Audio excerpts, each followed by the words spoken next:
안녕하십니까? 트레이닝 하트, 티칭 마인즈의 순서를 따라 웨스트민스터 소요리 문답을 우리가 함께 살펴보고 있습니다. 이번에 우리가 함께 묵상할 내용은 계속하여 제1계명에 관한 소요리 문답의 문답들입니다.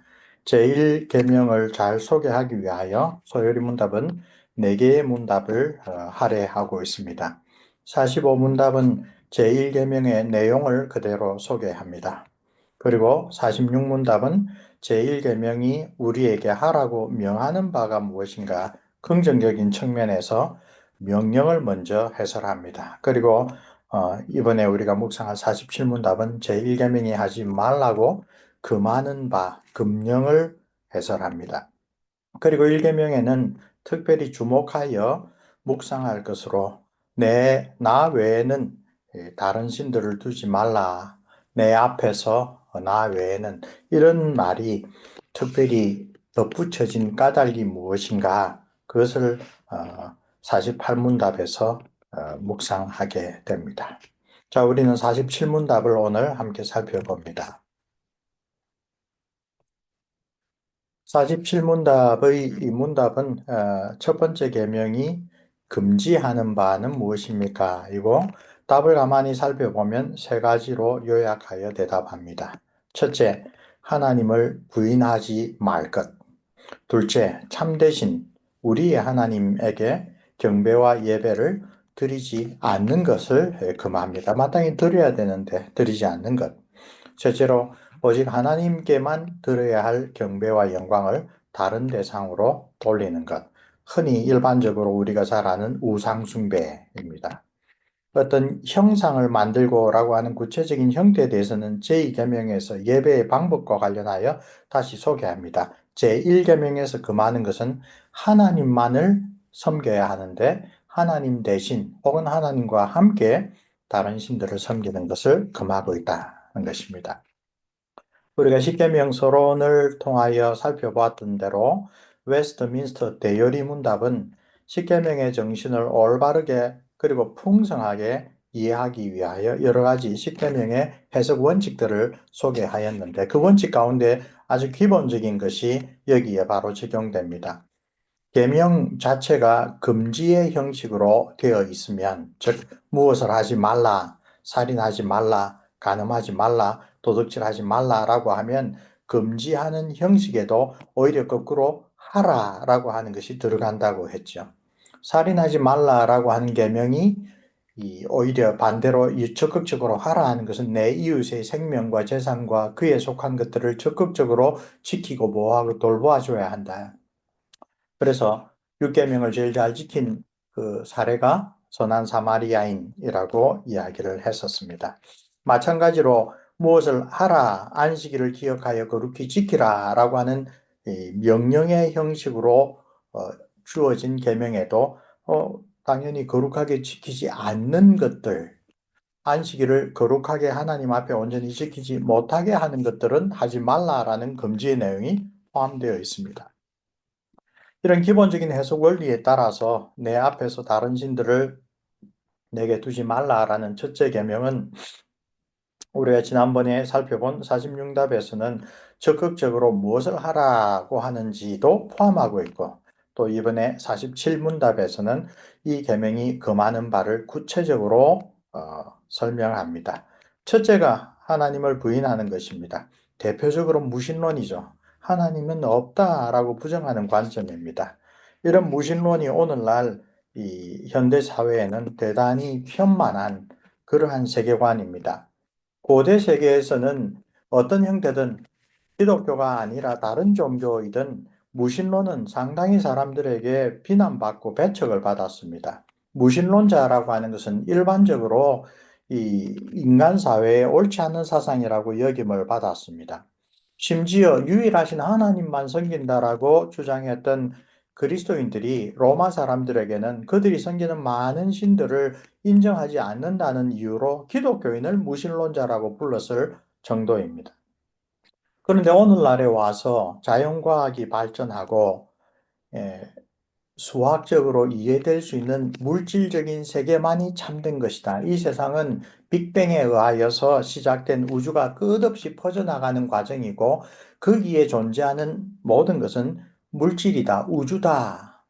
거기에 신이라고 하는 물질을 초월한 영적인 존재, 이런 것들은 과학적으로 증명할 수가 없는 것이다.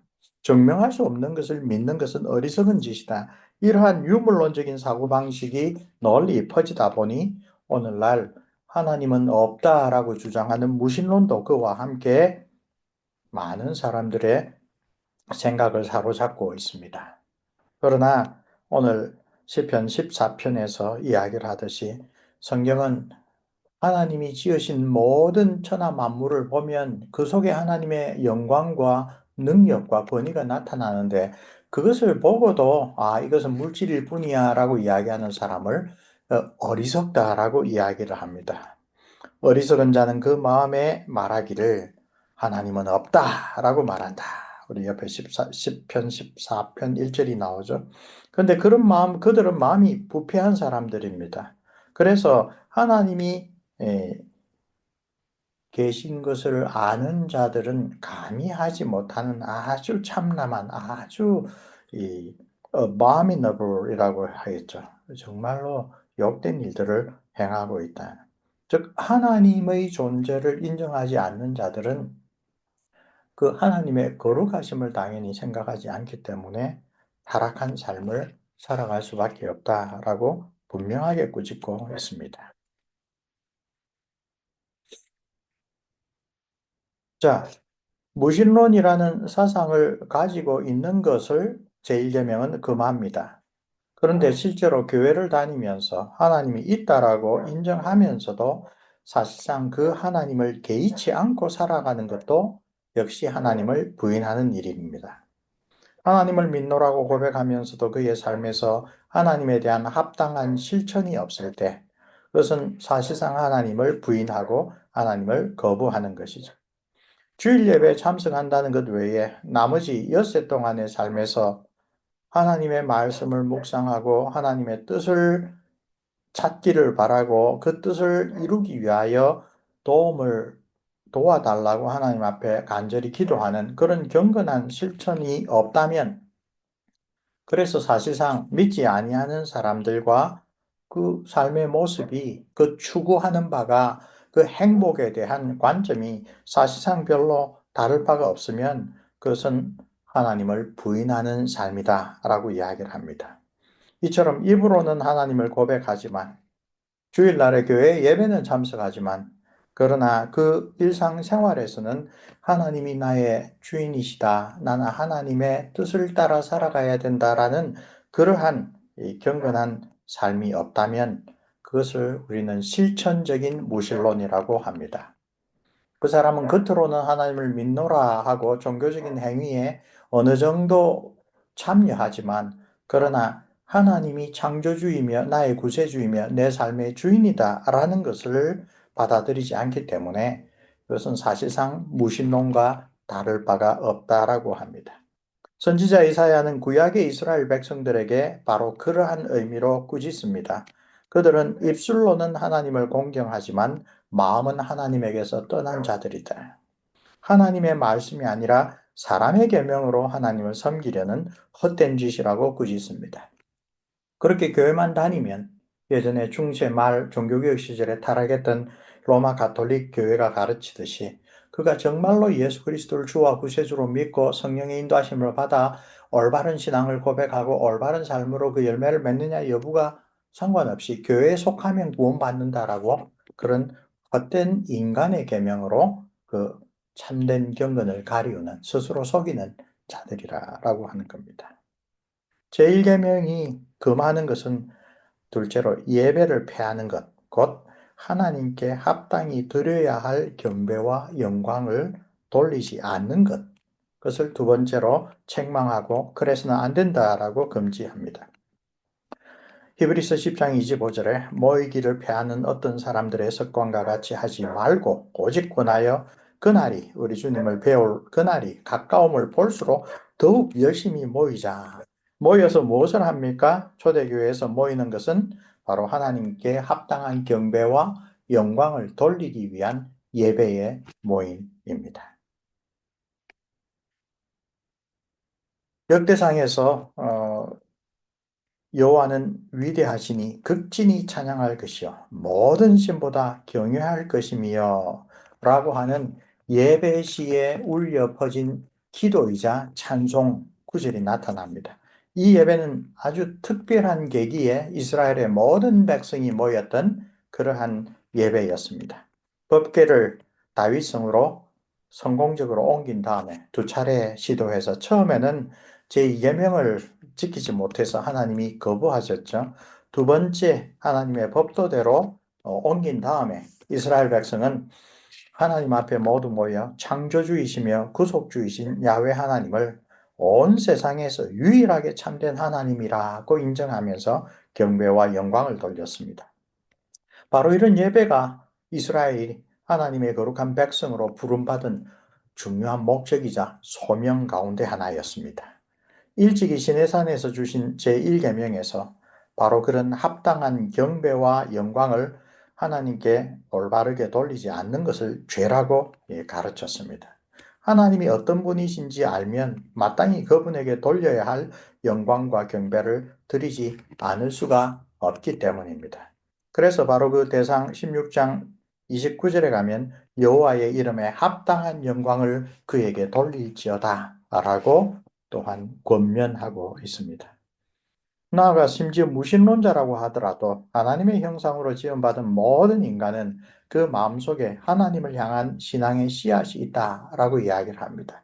세멘 렐리기오니스, 라틴어로 종교의 씨앗 혹은 신앙의 씨앗이라고 하는 표현을 칼빈 선생이 아주 즐겨 사용했는데 이것은 사실 사도 바울이 로마서에서 가르친 그 교훈에 있습니다. 하나님을 알만한 것이 그들 속에 있으며 하나님께서 자기가 지으신 피조물을 통하여 하나님의 영원하신 능력과 신성을 분명히 보여주셨다.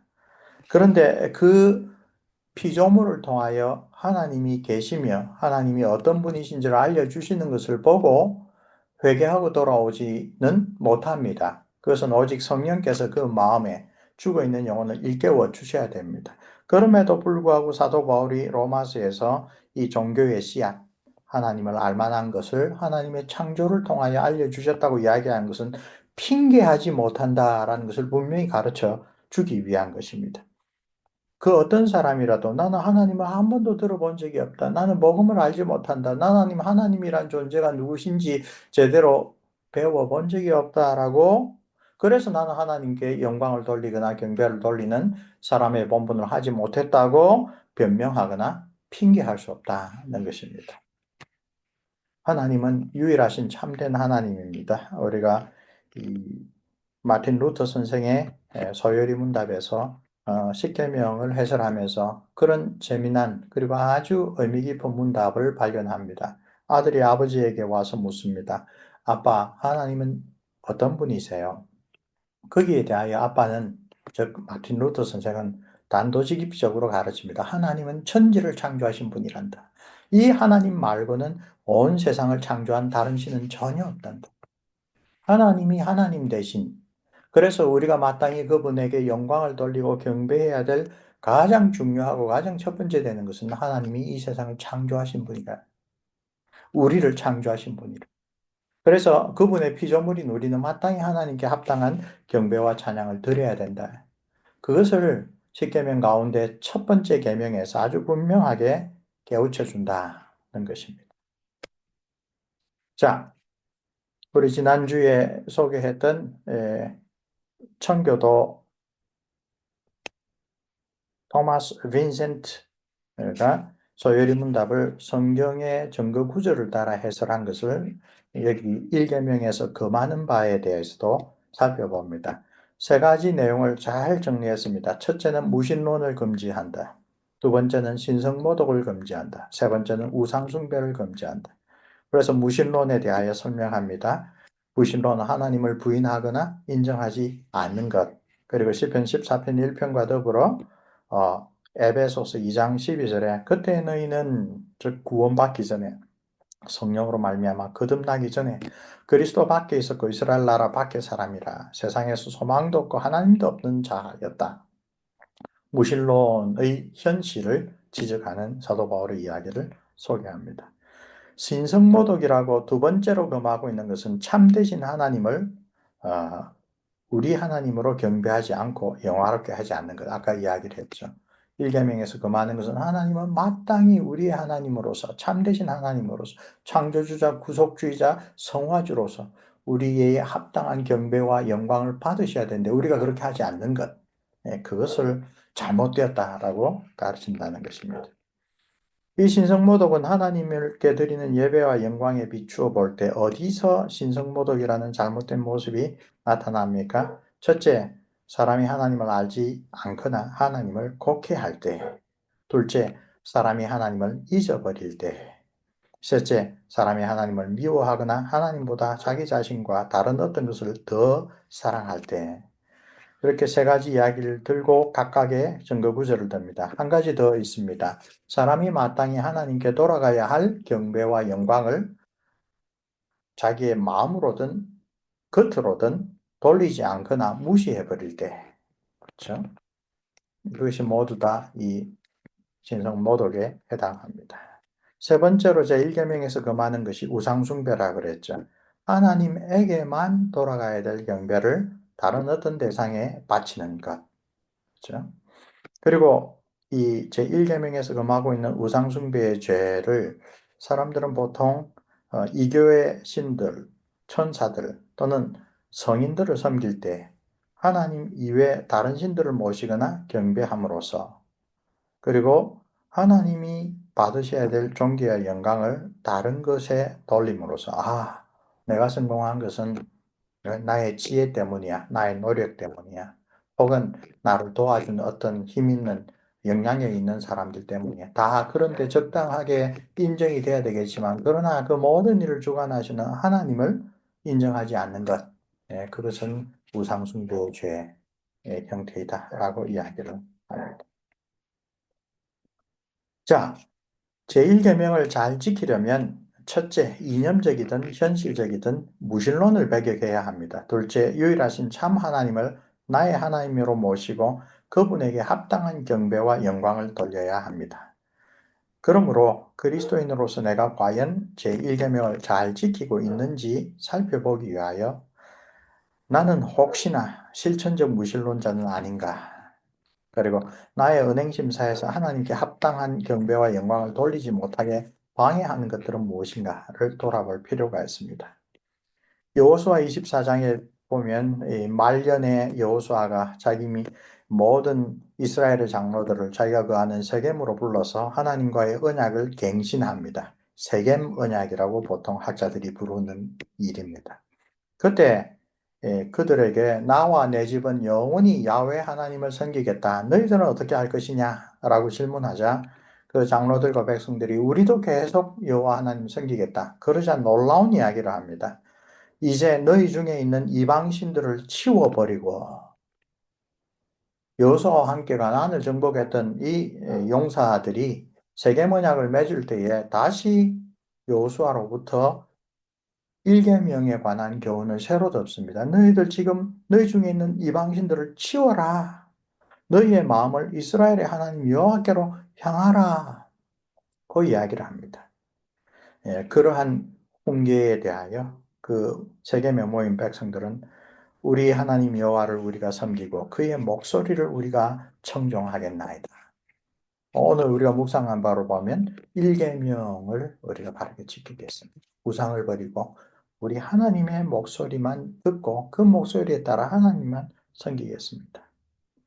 이것은 오늘 우리에게도 중요한 교훈을 줍니다. 제1계명을 잘 지키기 위하여 우리의 삶을 하나님 앞에서 돌아보고 하나님 대신 내가 의지하는 거짓 신들을 버리고 오직 하나님의 말씀에 귀 기울이며 하나님의 뜻을 순종하는 데 있습니다. 그것이 제1계명을 잘 지킬 수 있는 일인데 그것은 우리 평생에 지속되는 일이고 우리 삶의 여러 가지 굴곡들에서 다시 한번 하나님께로 바르게 돌아올 때에 우리는 제1계명에 대한 우리의 태도를 늘 돌아보게 되는 것입니다. 자, 오늘은 특별히 웨스트민스터 대요리 문답에서 제1계명이 금하는 바에 대하여 너무나 상세하게 가르치는 부분을 함께 읽고 한 가지 묵상을 더해 보려고 합니다. 대요리 문답 105문답이 바로 소요리 문답 47문답과 같습니다. 제1계명의 금한 죄들은 무엇인가? 제1계명의 금한 죄들은 다음과 같다. 하나님을 부인하거나 하나님을 모시지 않는 무신론과 첫 번째 무신론을 이야기를 합니다. 참 하나님 대신 다른 신을 모시거나 유일신보다 여러 신을 섬기거나 예배하는 우상숭배와 두 번째 우상숭배. 그다음에 이 계명이 요구하는 바 하나님께 당연히 드릴 것을 무엇이든지 생략하거나 태만히 하는 것. 이것이 소요리문답에서는 두 번째로 나온 것이죠. 하나님께서 마땅히 받으셔야 될 경배와 영광을 우리가 드리지 못하는 것. 또 그를 모르고 잊어버리고 오해하고 그릇된 의견을 가지며 하나님께 합당하지 않은 악으로 그를 생각하는 것. 그의 비밀을 감히 호기심을 가지고 꼬치꼬치 파고들려 하는 것이다. 이 내용들은 하나님이 어떤 분인가, 성경을 통하여 하나님의 거룩하심을 알 때 그 거룩하심에 대하여 우리가 합당치 않게 생각하거나 말하거나 행동하는 것을 구체적으로 설명합니다. 또 모든 신성모독과 하나님을 미워하고 자기를 사랑하고 자기 중심으로 지정의를 과도하고 무절제하게 다른 모든 일에 쏟는 것과 전적으로 또는 부분적으로 우리의 지정의를 하나님에게서 떠나게 하는 것과 하나님께서 은혜로 기도에 응답하셔서 그 놀라운 지혜를 가진 솔로몬이 나중에 전도서에서 고백하죠. 그 지혜로 하나님을 경외하는 일에 힘쓰지 않고 바람을 잡는 것이 헛된 일이라고 나중에 탄식하는 그런 세상 지혜들, 온갖 그런 지혜들에 빠져서 오히려 경건에서 떠난 일들, 그것을 우리가 여기에서 연상하여 생각할 수 있습니다. 공연한 경신, 믿음을 가볍게 하는 것, 하나님에 대해서 함부로 생각하는 것, 불신, 이단, 그릇된 신앙, 의혹, 절망, 완고함, 심판을 받으면서도 무감각하여 돌같이 굳은 마음, 교만, 주제넘음, 육신의 방심, 하나님을 시험하는 것, 불법적인 수단을 사용하는 것과 비합법적인 수단을 의뢰하는 것이다. 여기서 그치지 않습니다. 계속하여 또 육에 속한 기쁨과 향락에 빠지는 것과 부패하고 맹목적이며 무분별한 열심을 가지는 것이다. 미지근하여 하나님에 대하여 죽어 있는 것과 우리가 앞에서 말한 실천적 무신론에 가까운 거죠. 하나님에게서 멀어짐과 배교하는 것과 성도들이나 천사들 혹은 다른 어떤 피조물에게 기도하든지 종교적 예배를 드리는 것. 성도들에게 기도하는 건 로마 가톨릭의 성인 숭배를 바로 지적하는 거죠. 마귀와 의논하며 그의 암시에 귀 기울이는 것과 오늘날 한국에는 많은 정치인들이 마귀의 귀를 기울이고 있죠. 그렇지? 사람들을 우리의 양심의 주로 삼는 것과 즉 우리의 양심의 기준을 사람들의 기준에 맞춘다는 것입니다. 하나님과 그의 명령을 경시하고 경멸하는 것과 하나님의 영을 대항하고 슬프게 하고 그의 경륜에 대해 불만스러워하고 참지 못하며 하나님에게 주신 재난에 대하여 어리석게 하나님을 원망하는 것. 인간이 제국주의 전쟁을 통하여 아주 악하게 서로 싸워서 1차, 2차 세계대전이 일어났습니다. 그 와중에서 아우슈비츠 같은 정말 인종청소와 같은 홀로코스트가 일어났습니다. 그때 많은 사람들이 악하여서 서로를 그렇게 해치는 것을 보고 하나님 어디 계십니까? 라고 불평불만을 터뜨렸죠. 엄청난 비극에 직면하여 우리는 종종 그렇게 하지만 그러나 그 하나님이 허락하신 것도 하나님이 저지르신 것도 아니라 그야말로 하나님을 등진 사람들이 사단에 휘둘린 까닭이죠. 그러나 우리는 크고 작은 많은 일에 우리가 당하는 불행한 일에 대하여 하나님에게 불평불만을 하고 원망할 때가 많이 있습니다. 우리의 됨됨이나 소유나 능히 할 수 있는 어떤 선에 대한 칭송을 이건 행운이다. 이거는 내가 섬기는 어떤 하나님 대신 내가 마음을 두는 다른 무엇 덕분이다. 또는 우리 자신, 내가 내 스스로 힘으로 이렇게 했다. 또는 어떤 다른 피조물에 돌리는 일. 그래서 이 웨스트민스터의 대요리문답은 십계명을 정말 촘촘하게 가르치고 있다는 것을 우리가 생각하게 됩니다. 여기 번역본이 있고 영어 원본이 있습니다. 이것을 쓰신 분이 닥터 요하네스 포스, 성경신학이라는 학문을 개척하여 구약과 신약에서 계시의 발전을 잘 설명한 게하르드스 보스 박사의 아드님이시고요.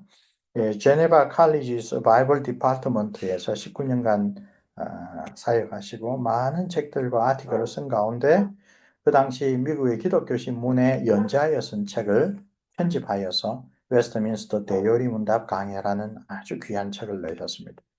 여기 제1계명에서 금하는 바에 대하여 잘 소개하는 가운데 이런 부분이 있어서 아하 1계명이 어디까지 우리를 돌아보게 하는가 그래서 한번 나누기 위하여 일부를 가져왔습니다. 1계명에서 금하는 것 중에 하나가 부패하고 맹목적이며 무분별한 종교적 열심을 가지는 것. 이게 뭔가? 그리스도인이 성경 진리에 대하여 어떤 이와 논쟁함에 있어서 하나님의 말씀을 변증하려는 열심 때문에 온유하고 인내하는 마음 대신 평정을 잃고 분노하게 되면 이것은 바로 부패한 열심이 되는 거다.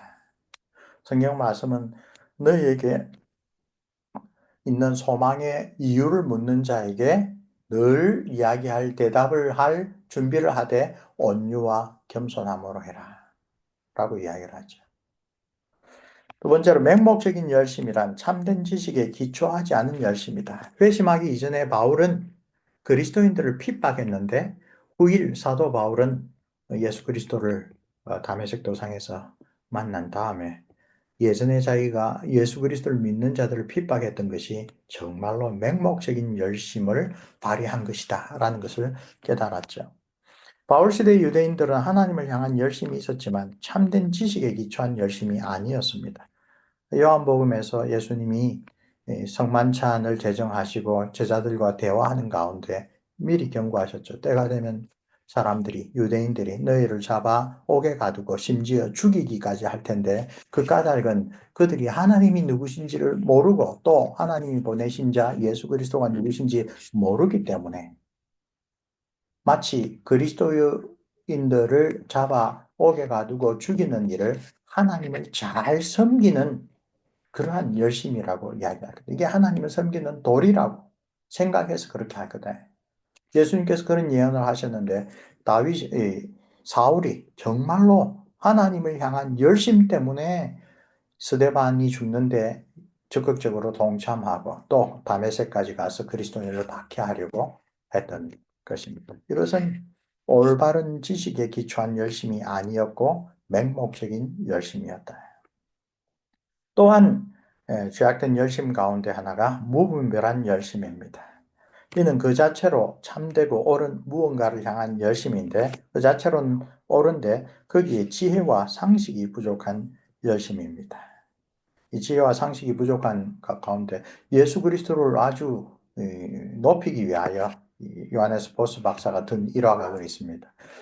다른 자기 차에 예수 천당 뭐 이런 거 적으면 뭐라고 하겠습니까? 남의 차에다가 글 적어가지고 그 사람으로 하여금 예수님을 증거하겠다는 그런 열심은 좋은데 상식과 이 교양이 없는 그런 열심으로 남의 차에다가 그렇게 했다.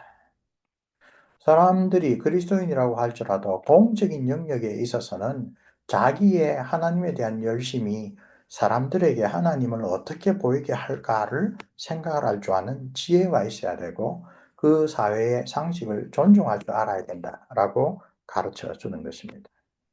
여러분 모든 부패한 열심, 맹목적인 열심, 무분별한 열심은 성령께서 우리 마음과 삶의 역사하심으로 우리에게 수요하시는 거룩과 지식과 지혜 대신에 우리 자신의 사감과 무지와 어리석음에서 나오기 때문에 그것은 제1계명이 금하는 바에 들어간다라고 이야기를 하는 것입니다. 우리가 십계명을 통하여 하나님의 눈으로 우리 자신을 볼 수 있습니다. 그러기 위하여 주신 영적인 거울입니다. 이 십계명에 대하여 우리 신앙의 선진들이 하나님의 말씀을 깊이 묵상하여 가르친 내용들을 통하여 우리가 하나님에 대하여 순전한 열심과 더불어 지혜롭고 하나님을 영광스럽게 하는 그러한 방식으로 그런 열심을 펼칠 수가 있는 것입니다. 4계명 좀 되어서 소개하려고 했는데 대열이 문답을 소개했기 때문에 이 책도 함께 소개합니다. 영국 사회를 개조한 크리스천의 역사, 1530년에서 1945년까지를 대상으로 김헌숙 씨라고 서울대 서양사학과에서 공부하신 분입니다. 책을 썼습니다. 청교도 혁명이 1642년부터 1651년, 좀 길게 하면 1660년까지 한 20년 정도 지속됩니다.